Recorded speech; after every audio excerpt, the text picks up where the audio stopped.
Welcome back, everyone, to Sanity Lost. And I know one person would like us to have a little bit of banter, but I'm saying no. John, you have a decision to make. Okay, so This is how Elizabeth wished all episodes started. It's true. It's so true. So Percy's going to be standing there looking at the house. And he's going to like softly say, "You all need to go." Cora looks at him and she's like, "What is wrong with you? Go where? I'm not going anywhere." Don't fight with me. If you've ever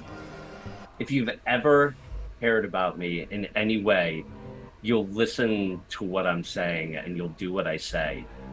Percy. What are you talking about, Percy? You're our friend. What's going on? There is help out there. We need adults' help for this. We don't know who's in that cave or in the cabin. We don't know what they're doing. Percy, you're scaring me. Stop. Sally, You we just should need to be go. scared. Sally, we have to go. We're done. Come on, Percy, let's go. Percy, give me a... It's not persuade. Where is it? Where's the one that makes everyone... Intimidate? Yeah, is that a skill here? Yeah, there it is. That is a skill. Yeah. Give me your 100-year-old... whatever.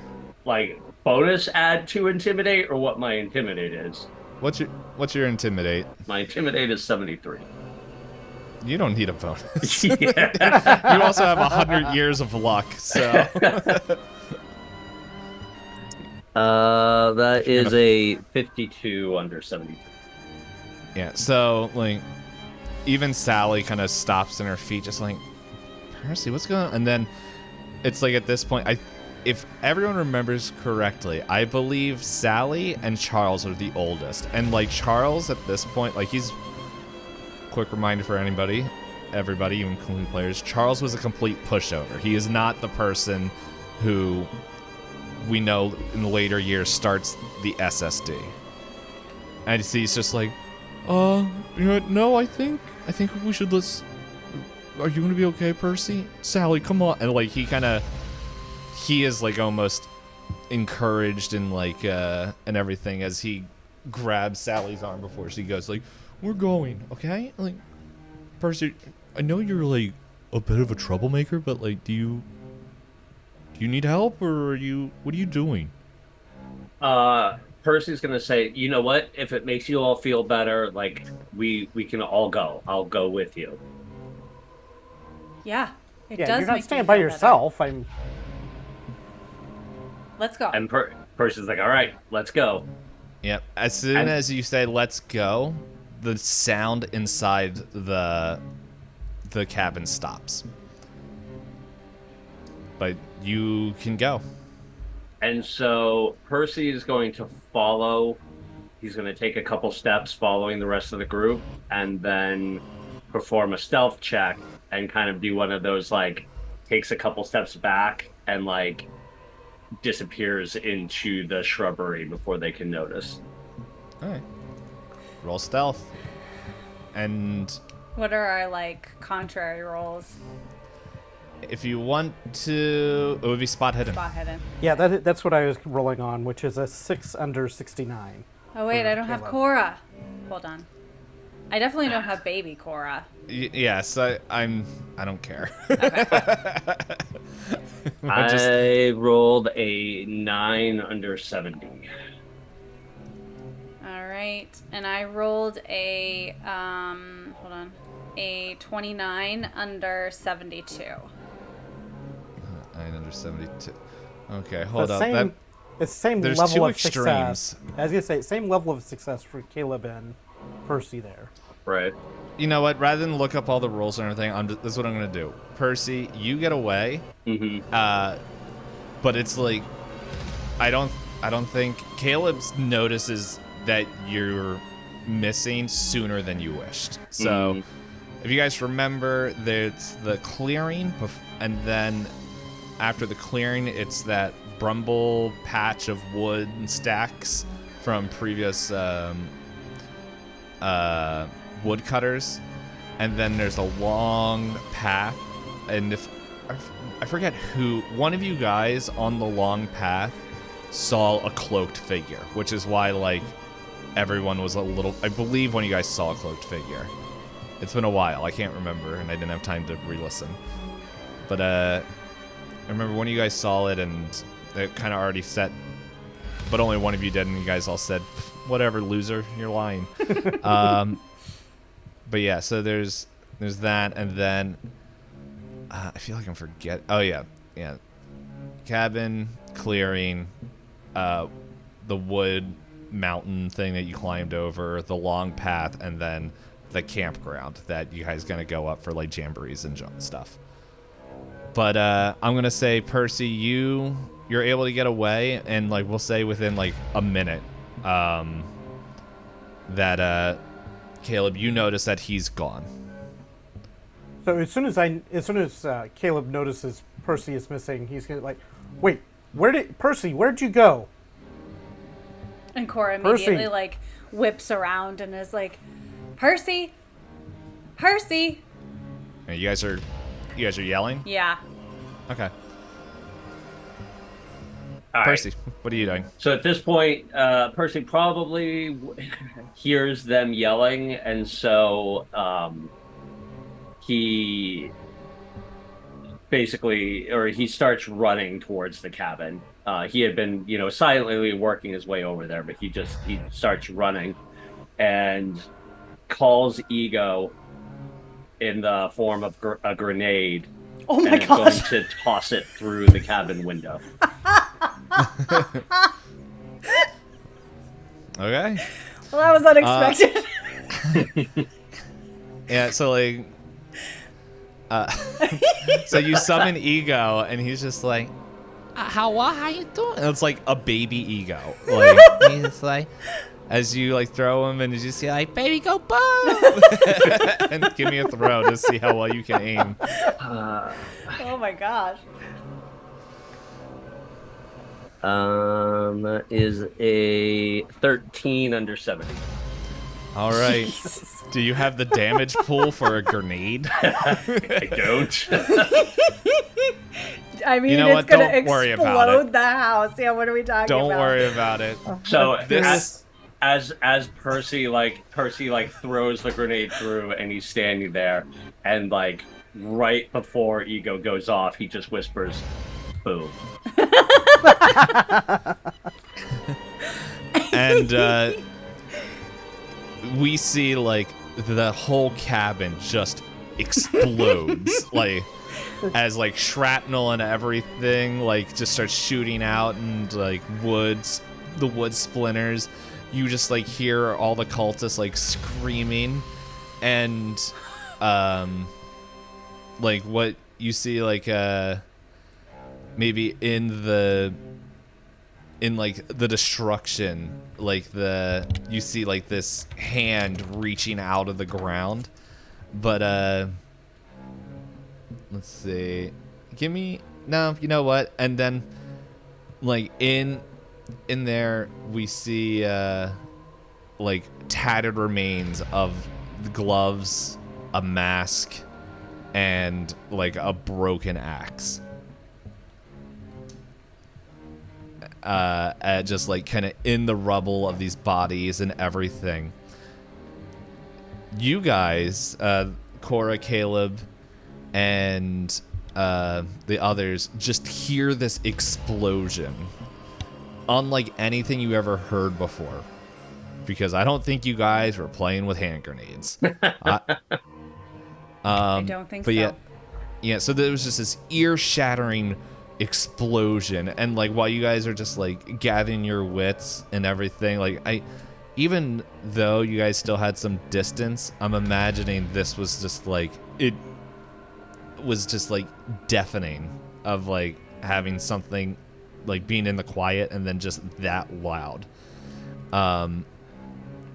and as you guys are like kind of almost like not blinded, but you're just like holding your heads and just like trying to regather yourself. And Percy, as we kind of go back to you, we see a much smaller version of that monster that came out, as it like kind of is just like it's like missing an arm, and it's just like has one like kind of giant ox arm, like, but it's like almost deformed in what it looks like, as like it's got like 2 legs, 1 arm, and like its head is like kind of like half of it is like ripped off, and its like skin is like all like the grenade did its work.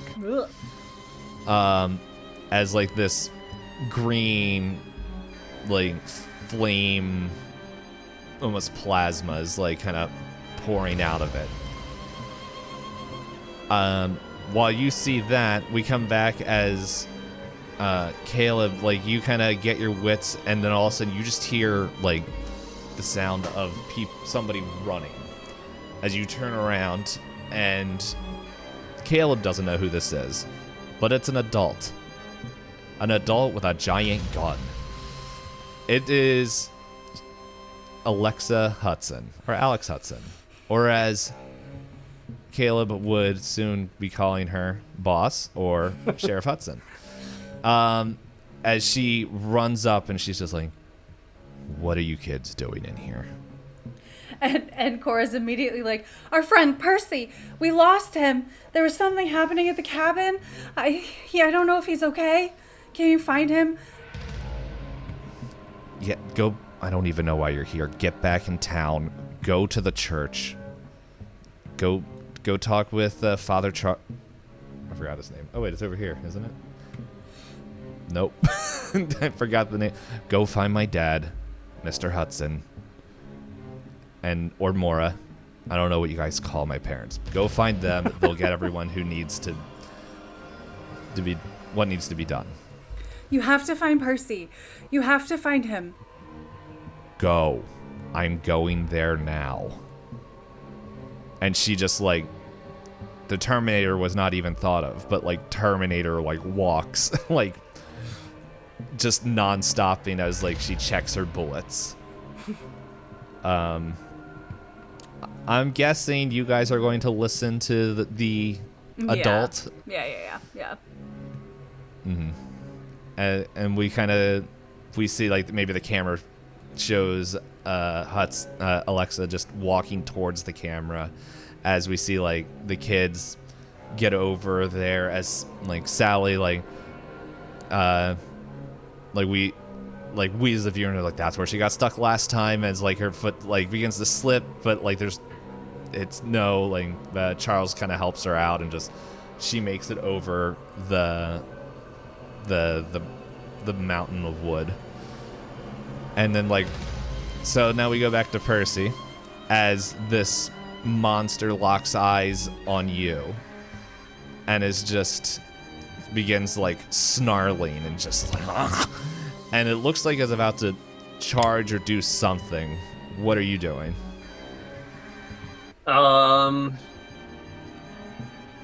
So Percy's gonna get like kind of into a ready stance, and then resummon Ego into like a sword-like thing. Hey. Like a one-handed. So you do that, and we're just rather than bringing up the rules, it's going to do a strength roll just to like pummel you over. Are you going to match strength, or are you going to do dexterity, or? I will be doing strength. Okay, so strength for strength. Let's do this. All right. What did you roll? What did you roll? No, I rolled 39 under 90. Okay. I rolled a 23, and then I lost the stat block, but I know it didn't have a 9. It definitely doesn't have a 90 strength now. So I think you outclassed it, even though like. In your Was that a hard? 11-year-old body. Yeah. Hey, I'm strong. What can I say? But I think you're gonna do that, and you like kind of deflect it, but then it's just like your adult strength and like stuff that carried over like reverberates into like your arm, and it's like it's like feedback. Like the body that you're in is not able to house the abilities and strength that you have, Right. and so, but you do that as like you just feel like pain shoot up your arms and everything, and as the monster kind of just also is like screeching and howling, and like more of this like green flaming plasma is pouring out of it. It looks at you, and then out of nowhere, you just hear this ear shattering gunshot as its head explodes. As Hudson walks up, and she's just, "What are you?" The monster's dead. Hudson turns her gun on you. Oh no. What are you? An ally?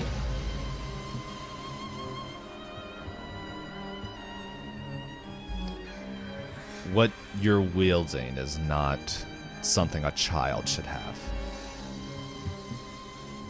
Looks can be deceiving.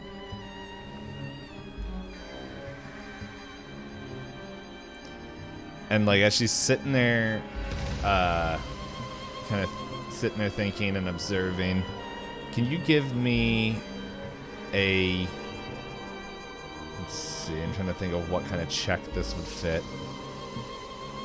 Give me a mythos roll, I guess would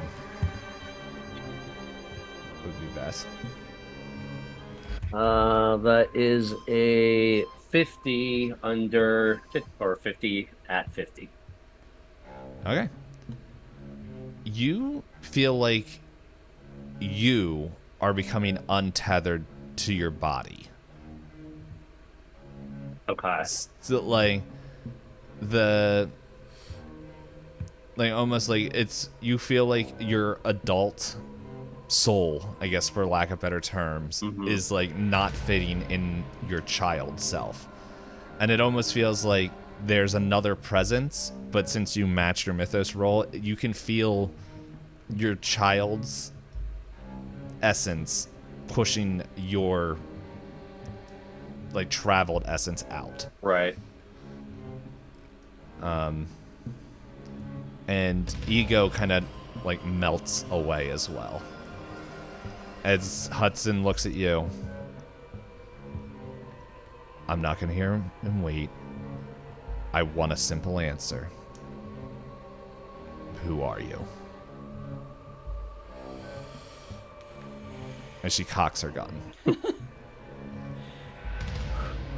I'm Percy. I'm me. But both from this time and another.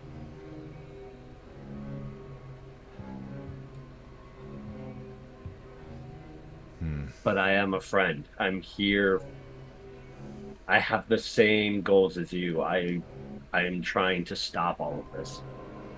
What is this? As she like kind of nods over, and like you feel like a loss of your legs at this point. This is it's a darkness that's trying to encroach on our world. They were trying to call something forth. I was trying to stop them. You just killed what came out of it.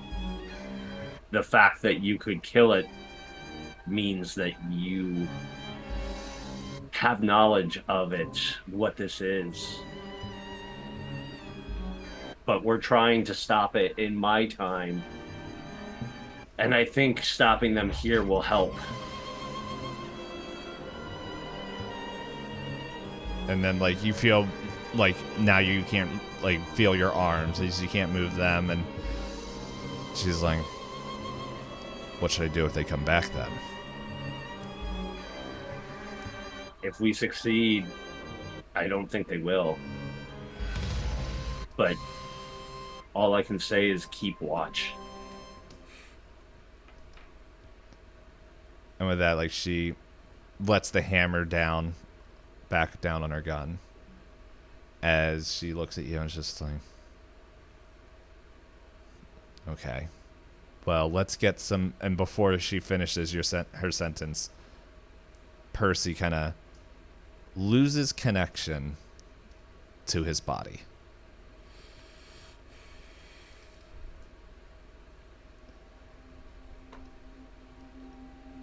So, it's the next day. I forget what the actual date was for that, but I can look it up real quick. I think it was Halloween. It was Halloween, if I remember correctly. I was going to say, the next day in which timeline? Yeah, true. We see St. Ignace as it's standing there. Like, we see signs left over, and then of like kind of the party and everything as we kind of transition going through, as we see a group of children. We see Cora, Caleb, Sally, and Charles, all kind of standing together in a clearing. Or not a clearing, but they're like kind of the field of Centralia. And like as we're coming up, we hear Charles like, I can't believe that we didn't even do anything. Like, why did we get grounded? And so I was just like, I don't even know what Percy did to blow up a house. They said I'm not allowed to see him anymore because he's like a bad influence or something. I don't know. What do you think, Cora? I think it's your fault. None of us would have been No. there if you hadn't pushed us to go. So this is all your fault. No. Percy's not the one who got us in trouble. You did. It's my sister. She's the one that told me about this rumor about a cabin. Sally, you don't have to listen to your sister. She's dumb anyway. No. Yeah. I don't know. All she talks about is this, like, I don't know, this dumb boy that's, Right? like, just running through there. Dumb. Boys are gross. Coming from the person who got married twice. She doesn't know that yet. She's 11. Yeah, I know. Boys are still very gross. Yeah. Percy's not with us? Not currently. Okay. And Caleb, maybe you heard that, I'm trying to think, because Percy was like, he didn't have parents, if I remember correctly. He was an orphan, right? Yeah. I And think yeah, so he kind of, at that point. yeah, I think he just kind of stayed at random people's houses, but I think Caleb, just knowing how your parents interacted with you, I imagine Caleb just got a stern talking to, and that was enough. Like, he's like, I didn't want to get in trouble,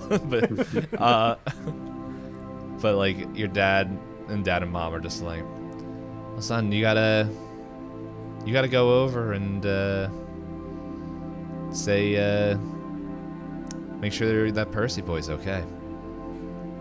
We'll say this happened before, and like he tells you that he's with the Hudsons. So I know where he's at the Hudsons right now. So Yeah, like your mom and dad said, like, don't abandon your friends. Pretty much like, we're not happy with what you did, but you need to go there and reconnect and like make sure that he's okay. Well, yeah, I don't know what happened, but I'm gonna go visit Percy here shortly and make sure he's okay, because there's something weird. He was behaving really weird last night. he kind of encouraged us to follow Sally out there, and then all of a sudden he's like, no, don't do any of that. And then I don't know. It was weird. But I'm gonna go visit him now. Does anybody want to join me? I'll go with you, as Charles says that. Cora's like, I wouldn't go. I would not go. And Sally's like, I can't be the only one. Fine. Sally, And- you need to go because you need to apologize to Percy. That wasn't cool. So you guys make your way to the Hudson's house. You guys know where that is. And, like, I imagine, like, if the viewers just see a younger, like, a more up-kept house. Because, like, the first time we saw this was when Skip came and stayed in town. And you guys come in as Dean and Mora's, like, kind of, like, it's like, oh, hey there, kids. Oh, you here to see Percy? Yes, And- Mrs. Hudson. I'm Mr. Hudson. Hudson's. You had a very feminine sounding voice. Mora had Mora, I think, had like a deeper voice with an accent that I'm not going to try to reproduce because it was terrible. Yeah, that's my husband. That's not. I've been smoking all my life. And so Mr. Hudson leads you up. Just like, yeah, our daughter's back in town. I heard you guys saw her. But anyway, figure we had a spare room as, like, he leads you guys up, and it's the room that Skip stayed in. As we open up the door, and there's, like, Percy. He's there. He's awake. And John, he has no recollection of what happened last night. I was gonna say, yeah, since he was kind of like pushed, his like consciousness would have I would have seen it as like his consciousness kind of pushed to the side as like older Percy kind of inhabited his body. Mm-hmm. So yeah, so like he kind of remembers right up until like they got to the house, and then wouldn't remember anything until he was like in the middle of talking to the sheriff. Okay. Yeah, that makes sense. So as the door opens and Cora like sees him, she like runs over to him and like wraps her arms around him, and she's like, "Are you okay? You got so weird last night." She's just like hugging him. Percy's like, I don't know what you're talking about. I don't even really remember last night, which is weird, but What do you remember? I remember the festival that we went to. I remember we wanted to go up to Cutter's cabin, and then we were outside Cutter's cabin, and some people wanted to go and some people didn't.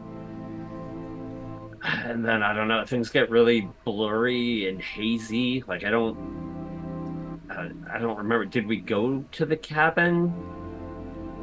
Percy, you got so weird.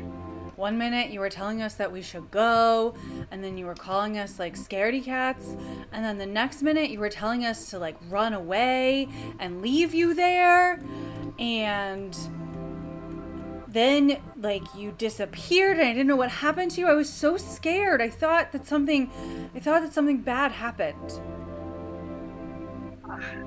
I don't remember any of that. I don't know. He like kind of is like sitting. I imagine he's like sitting in his bed, kind of with like his head down in his hands, just like I don't know why I don't remember any of that.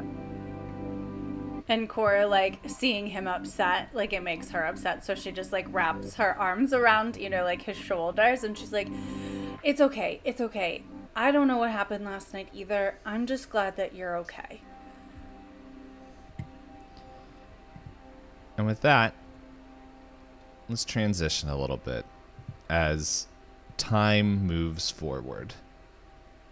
And so I'm curious,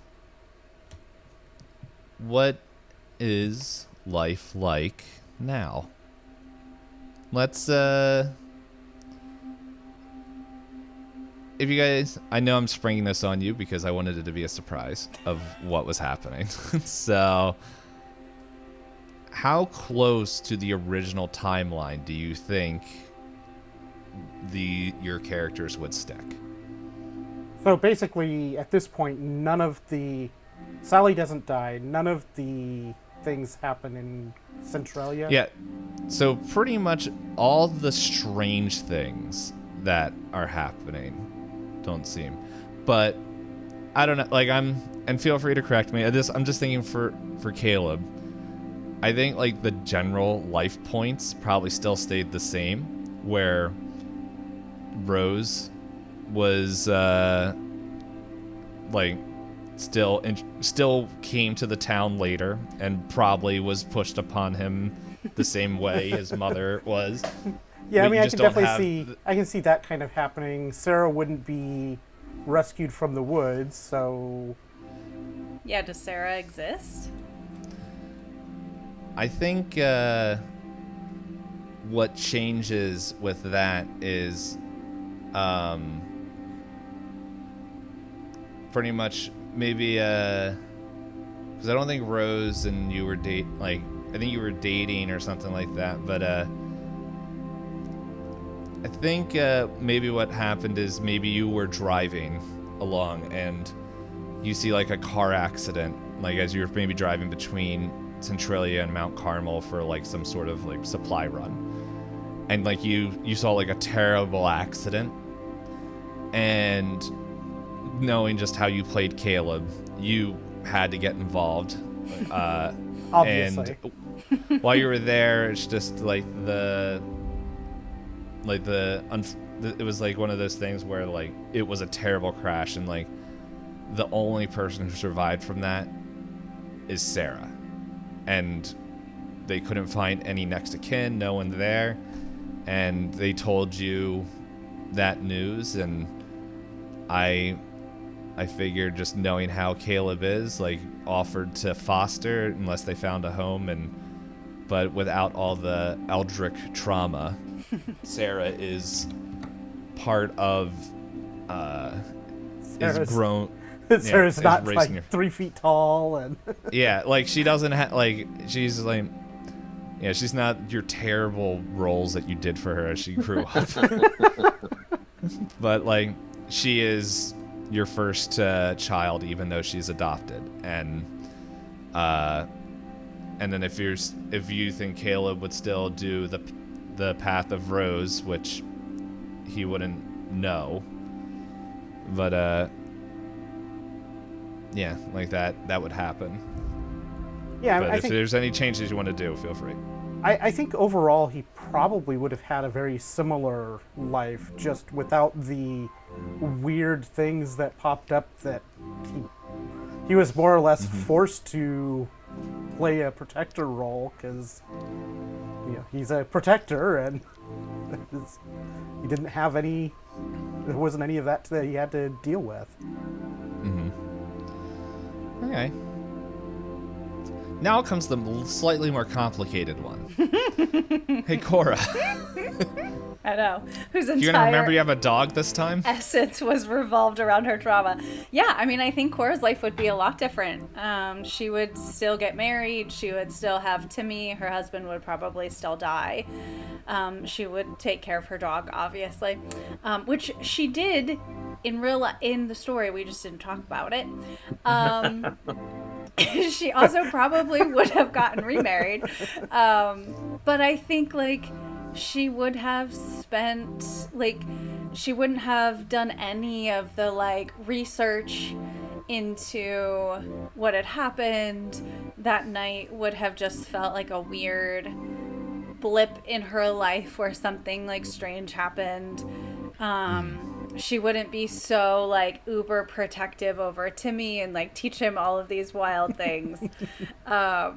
And I think she would have just been comfortable like living her life out in Centralia as long as she was there running her store, raising her kid. Timmy wouldn't be stealing apples from absolutely No, he everywhere would could still- possibly I mean, get. he was probably still stealing would be. apples. Yeah, I just don't He just know that would she be would have playing given throwing him knives with throwing Tic-Tac-Toe. knives. I Yeah, I think he just has less proficiency Yeah. with throwing knives. Yeah. I mean, he's I still a see handful, Timmy as- obviously. yes. All right. Now comes into other stories. Skip still shows up. Mm-hmm. Skip and all that is going on. However, it does not have the events that led to Carl Giuseppe and all that stuff that sent Skip on this road. What do you think? Do you think Skip tried to push the town into selling the rights? Are you for the mine? Yes. Yeah, I think he still would have like gone down that path. And you know what? I think with Carl not having the Mind Stone, or at least access to it, because at the current moment he doesn't have access to it, or anything weird Right. showed up. Yep. So I think he actually loses the election, as Dean Hudson is now mayor. What? And he's like, yeah, I ran I forgot what the name of his diner was. It's just like, we gotta do what's best for the people. And like, he like sits down and talks with you, and he's just like, well, I'm not gonna sell the mine. Well, why don't you do this? And he kind of like comes up with a suggestion where it's like, and feel free to have Skip reject it. But he's just like, we sell a percentage, like we need to make sure the town's still alive and keeps running, and even after the war. So why don't we write up a contract where you sell the coal up to us for a certain percentage, and we'll make sure that we keep supplying it. Skip kind of ponders it for a moment. He's like, you know what? Let me take it back to my superiors. Let me run it past them, see what they think. But it sounds like a reasonable offer to me, kind of a compromise, I think, between our two sides. So let me run it up the chain, but I think that might work. Okay. As like, yeah, I'll be here, and just either come visit or give us a call. And I don't know, as like that meeting closes, I just like to imagine you like leave the room and you're just like, okay, and you're going through, maybe not paying attention, and you bump into somebody as old man Poe's just like, you didn't rent any books, did you? Skip kind of like, sort of a little taken aback. Is like, no, I don't Then think I so. have no interest with you. And just like walks away. Skip just kind of like stares after him, and it's just like, so many weirdos in this town. That's the biggest loss of this entire change timeline, is that Skip and Poe are never friends. And Skip just kind of like shakes his head annoyed and like walks away. Okay. And with that, we see a Christmas where there is no revivalist that's coming to meet. They have their normal sermon with their normal music. Caleb is cheerful, but maybe not very happy to be there, but is there because the wife and kids want him. Cora's there to make sure that because Timmy promised he was coming home from school. Charles is there as him and Sally are now married and have their own 3 kids, and they're just sitting there with Cora, and I think you were married to Yeah, what's his face? Ashley. Ashley, yeah. And who never became mayor because Dean is so well loved and he didn't need to go into there. But he did find a voice in kind of the soft jazz AM radio station where he shares weird stories that he's heard from across America. And every once in a while he talks about there's a town with shadow people, or actually, I was about to say the one thing, but I'm like, nope, that Charity Palooza event literally did not happen yet. No and spoilers. Then, so, but yeah, like he's like almost like this late night talk host radio show that like shares like between like it'd be smooth jazz, not soft jazz, smooth jazz and like kind of creepy stories that he shares.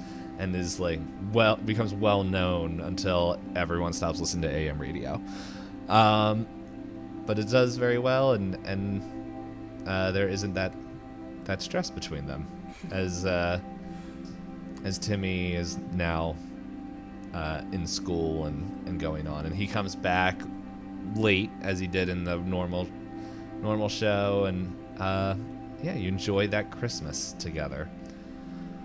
And then we kind of move ahead as we see Centralia, an unexplained event underneath the town, causes the coal mines to go on fire, forcing everyone over the next 10, 20 years to evacuate and leave. And most of them probably find their new home in Mount Carmel. Maybe some go to Philly, some go to Pittsburgh, some go to Harrisburg. Like they go all over, maybe New York, wherever they end up going. But now we're gonna transition to what do you think Deli is doing? You know, in a lot of ways, I think Deli is doing the exact same thing. Because Deli was eccentric and odd and into all of this weirdness anyway. So she would have spent her life exploring odd stories and collecting old books and putting herself in situations where she could experience the unique and the unusual. And she would have continued to drag her brother along and try to expand and open his mind, probably with no success. As well, is August having a similar tale?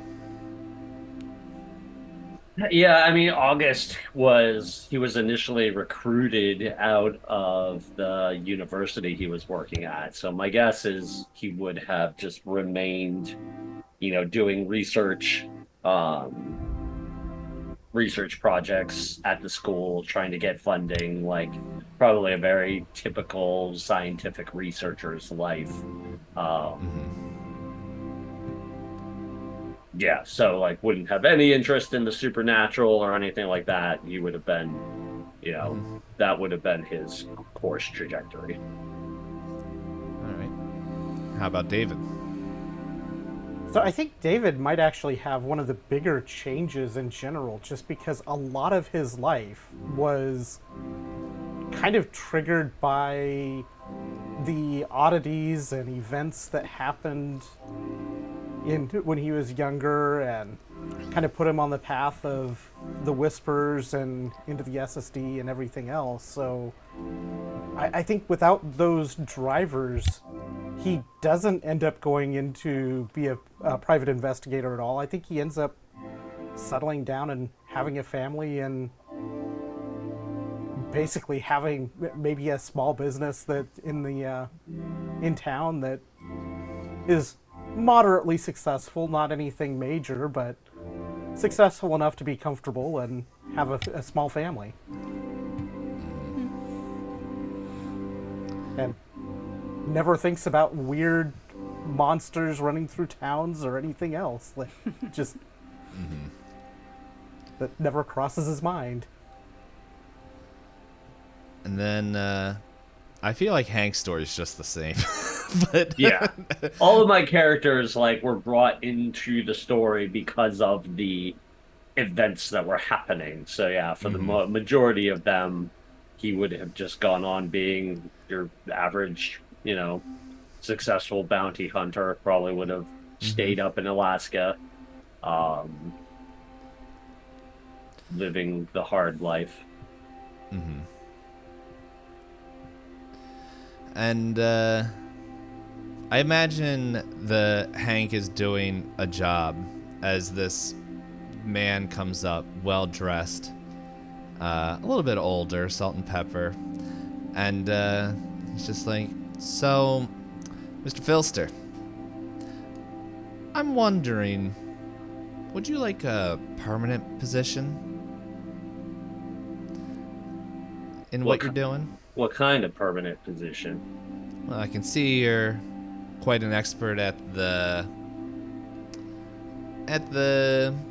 esoteric and the things that creep in the shadows, but we could use your help if you're willing to be part of it. You see, I'm part of an organization you may have heard whispers of, the SSD. Here's my card if you have any questions. I'm pretty sure our boss would like to talk with you and meet up. And before you look at the card, and on there it just says Timothy Richmond, SSD. He looks at the card for a moment, and kind of out of the corner of his eye, looks up and is like, "What's it pay?" Why don't you come with me? As he pulls an apple out and starts eating it. And then I imagine there's similar scenes at the start where Timmy is recruiting the twins, the Lockhart twins. And we don't know how that mission goes now. So, even if they go to the same mission. So, Hank is a different beast compared to David. So, Hank has a lot more guns. That is very true. And so we go there. And I think we're now in a classroom as we see Professor Pittman, the actual Professor Pittman, in front of a class as he's going through local lores and legends. And what we, as a viewer would know, this would be oh, this is when he's going to give the test and everything. Or not the test, but the paper. He's just tells everybody yep, okay, so I have this. We have normally a paper that we have everyone do, and I toyed around with if I wanted you guys to work in groups or not. But I think normally I don't, because sometimes there's a lot of copying and only one person does the work. But I think this time I'm going to let you guys do this. We're gonna make groups, and well, I pre-made them as we just as he starts listing off the names, and all of a sudden we just hear, "Yo, Ash Dog!" and Sadie and Ashley and Lance are in a group together, as they are not studying Cutter's Cabin. They are studying a event that of shadow people that seem to stick to walls in lonely areas, that just random government and weird tales, and you have to do this. And he tells you we need a paper on that. Not a paper, a presentation on this local legend, and if you think it's true or not. As I imagine we see a very similar exchange of of things, and yeah, I don't know if we'll see the future of those characters because we didn't get to spend a lot of time with them, but there's ultimately culminating in Ashley's friend kissing. Yep. Oh no, that is as some people say, Same, yeah. a canon event. Nothing changes there. Yeah, they finish up the coffee and they go out and they see, oh my gosh, Adam, your lips are so moist. Gross. I don't know if you. Gross. Oh my gosh. That was a choice. People say. Yeah, no. I never kissed anybody. Right now. Over. Oh, so moist. Well, Such a stop. good word. Such a good Stop. word. Oh my What's gosh. your chapstick that you use? I now have a word that works. So anyway, we have that, but I am curious, like, what do you think Ashley and Lance, what their futures would be? Or if you need a little bit of time, I can go through Sadie and Dawson. I mean, I did not have a lot of thought into Ashley's life trajectory. I don't even remember what degree she was getting. I'm sure Psychology. I'm sure that she goes on to like get her degree, and she probably grows up a little bit. Realizes psychology was a waste of money. Right, And goes back right. to school. Actually, probably gets into marketing. Let's be honest. Gets a master's degree in marketing, and is a fairly successful. Just goes to corporate and like. She's pretty. She can put her face on social media, and she does fine. Nothing too out of the ordinary. Yeah, so I imagine like you go and like maybe it's like 10 years after college and all that, and you're like, okay, I'm in this big like corporation, everything, and you're just like, okay, sweet. This is like, let's see, 10 years. So it was 27, so Maybe like in your 30s. 17. Yeah. Yeah. Well, no, Yeah. I was thinking of what year it would have been. Oh, gotcha. So like, it's not stock trading. I'm trying to think what was big in 2017. I can't remember Social media wise? anything that business wise. But anyway, maybe it's like, you know what? Probably around that time, that's like, you were taking a risk on it. Maybe it's like you got burned in like your last company that was doing like traditional sales, but this was like kind of some sort of like, because I think this is around that time is when marijuana was starting to be legalized. So you're like, maybe I'll just take a break and just do this for a bit. As you walk in, and it's like the biggest like distributor and all that stuff, and you just like you're going through there, and all of a sudden you just hear in the back, Ash Dog?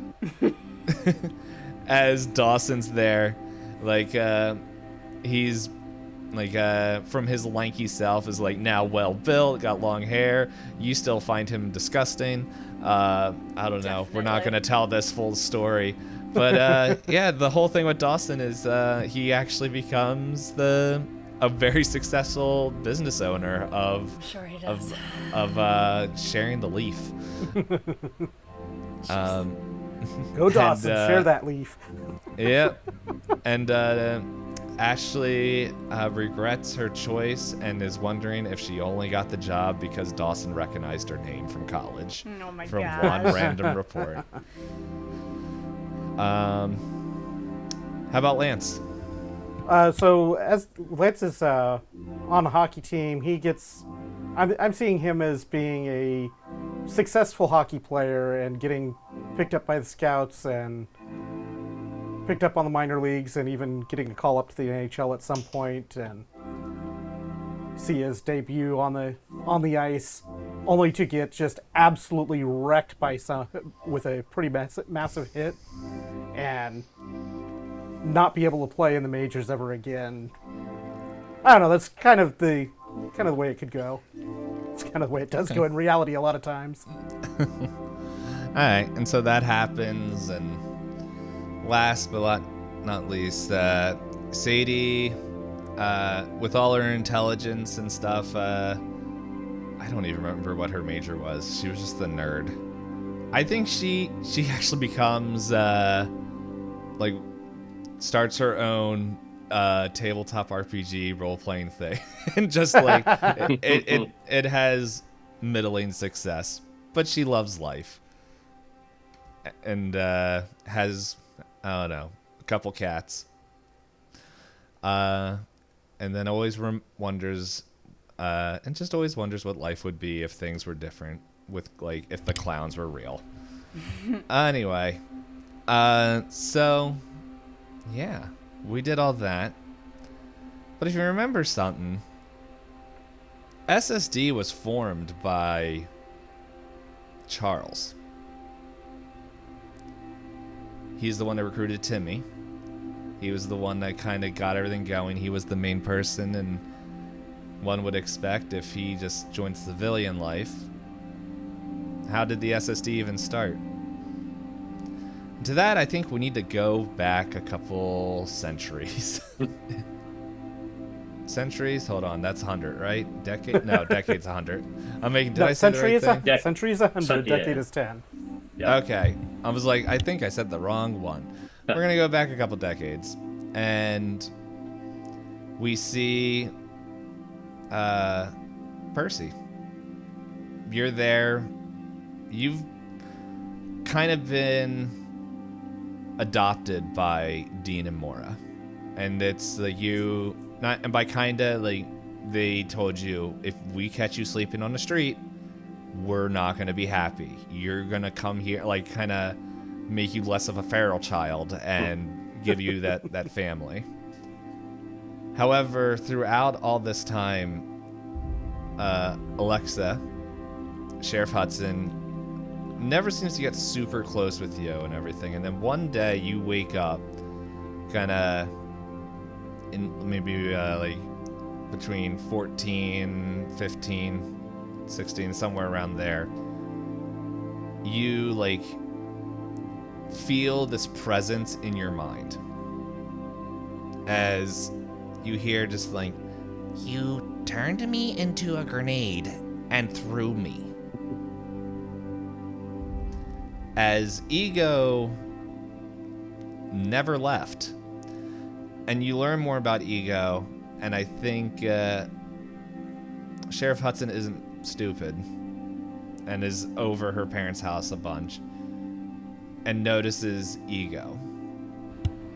And similar to how she trained Caleb, I think she trains you. And like, even though you don't have the clown and all that stuff, you are the one that steps away and trains the SSD and sets that all up as we see Hank meeting with an older Percy that doesn't look like a Tim Burton creation. And is as well put together. And Ego is just like, he is just like part of you. Like he doesn't have to be summoned. It's just like with all the years and training and like practice, he's now like almost like a summon that's just like there for you. Okay. And from now, the SSD was formed by Percy. Yeah, I feel like part of the like driving force of that would be too, like, Percy may not really have any memories of the night when, you know, everything happened, but he was left with a feeling of having to remain watchful. So that like idea that the older Percy had like stuck with him, and so that was like a driving factor in putting the SSD together. And so we see all those things kind of come together, everything happening, where some events seem to always happen, other events seem to change, but what we now see is as Percy is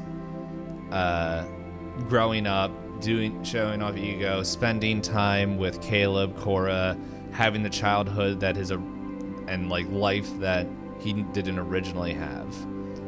And it's kind of like maybe snapshots of like little bits and pieces. We see in the background older Percy as a ghost, sitting there watching the whole thing. Just watching everything play off together. And behind him, he feels a hand on his shoulder. As Theodore's there. And he doesn't speak, he doesn't say anything. But he points. And we see 2 other ghosts. But to us, we recognize them as not the Cora and Caleb of this timeline, but of the timeline we just that we played through. And then we see like the ghost of Sally and Charles. And Percy, just you see them, and you know this isn't the new timeline that has been created, but it is the ones you knew and the ones from there. As we kind of fade, as it begins to fade away, as we see Percy reunited with the friends that he was taken away from. And with that, we'll see an end to Season 1 of Sanity Loss.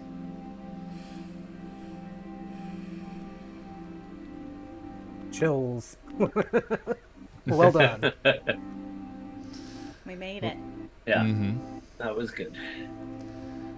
We'll have one more episode that's a Q&A, because I know Elizabeth probably has 32 books filled with questions. So that will be a little bit of a bonus thing that will come out next week.